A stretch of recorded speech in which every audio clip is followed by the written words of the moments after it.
I don't know if this could be any more perfect. Y'all, look at it.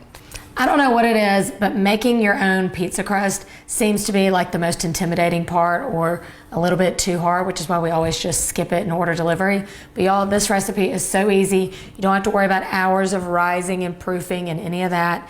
Plus, it starts with everything you have probably on hand, and even if you don't, it's only gonna cost a couple bucks to buy it all. I've got a cup of warm water, and to that I'm going to add 1 packet of yeast and then 1 teaspoon of sugar.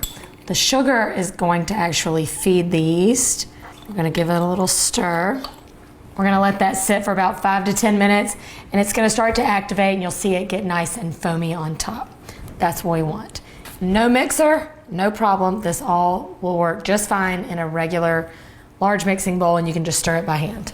In the meantime, I'm gonna measure 2 1/4 cup of bread flour into a big bowl. Bread flour has a slightly higher protein content than all-purpose flour, but all-purpose will totally work here. To the flour, I'm gonna stir in a teaspoon of salt. Once our yeast is ready to go, we'll add it to the flour. It's got that beautiful foam. I just love the smell. It's like the smell of homemade bread with a little bit of beer, you know what I mean? All right, we're gonna add our yeast and sugar water mixture. And to that, we'll add in a couple tablespoons of olive oil. Get our trusty old dough hook. I feel sorry for this guy, he never gets used. And then just let it mix until it's smooth. It should start to really pull away from the sides of the bowl. And that's it. We have our nice stretchy dough. You definitely wanna let it relax a little bit. Our dough is rested for about 5 minutes, and now you're gonna turn it onto a floured surface and then just shape it out. This dough is so tender. It's not like what you get from the grocery store where you're like having to pull and pull. Before you get it to where it's your final shape, you're gonna place it on some parchment.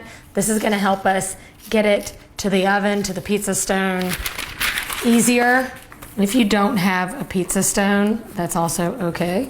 A regular sheet tray will work just fine. I do recommend kind of preheating it in the oven.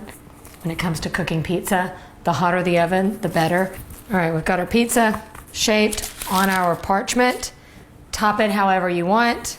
I'm gonna do this first pizza, all American.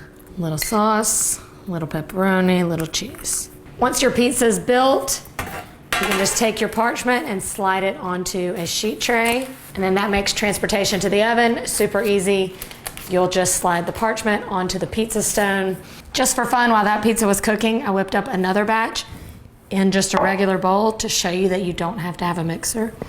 We can make at least 3 whole pizzas, crust and toppings included, for the same price. We could just buy 1 large one from down the street.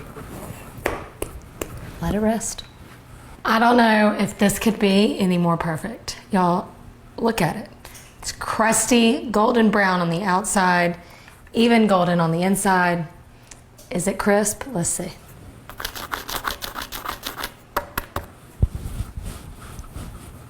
Mission accomplished. This was nothing more than a little flour and water less than 30 minutes ago. Faster than takeout, way cheaper.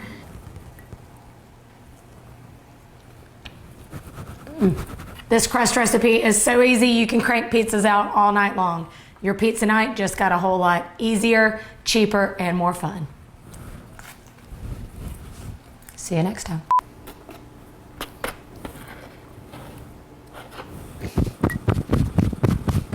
A little messy.